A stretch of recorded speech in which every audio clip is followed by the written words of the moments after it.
आणि यानंतर राजधानी मुंबईमध्ये आणि आसपासच्या उपनगरांमध्ये नेमकं काय घडतंय त्या संदर्भातल्या 9 बातम्या पाहूया। मुख्यमंत्री कार्यालयामध्ये आलेल्या निवेदनांवर मुख्यमंत्र्यांची बनावट स्वाक्षरी, मुख्यमंत्र्यांची बनावट सही वापरणाऱ्या अज्ञाताविरोधात गुन्हा दाखल, मरीन ड्राईव्ह पोलिसांकडून अधिक तपास सुरू। राज्यातील सर्व माध्यमांच्या शाळांमध्ये मराठी सक्तीची, दुर्लक्ष करणाऱ्या शाळांची मान्यता रद्द होणार, काटेकोर अंमलबजावणीचे शिक्षण विभागाचे आदेश।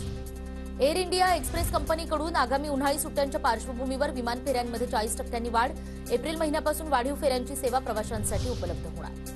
मुंबई विमानतळावरील वाहतूक पूर्वपदावर, मुंबईतून उड्डाण करणाऱ्या विमानांची संख्या कमी केल्यानंतर 57% विमानांचा विलंब टळला।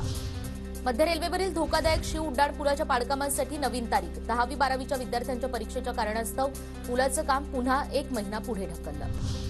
बातम्यांचा वेगवान आढावा। आगामी लोकसभा निवडणुकीमध्ये प्रथमच गृहनिर्माण सोसायट्यांमध्ये मतदान केंद्र निश्चित, शहरी भागात मतदानाची टक्केवारी वाढण्यासाठी निवडणूक आयोगाचं पाऊल।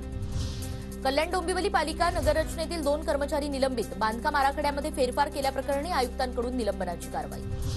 वातावरण बदलामुळे भाजीपाला कडाडला, वाटाणा फ्लॉवरसह भोपळ्याचे दरही दुप्पट, बाजारभावात वाढ झाल्यानं सर्वसामान्यांच्या खिशाला कात्री। भिवंडी शहरातील शांतीनगरमध्ये गोळीबार करून एकाची हत्या करून फरार असलेल्या आरोपीला पोलिसांकडून अटक, शांतीनगर पोलिसांनी सानू अब्बास मंसुरी या आरोपीला उत्तर प्रदेशातनं अटक केली।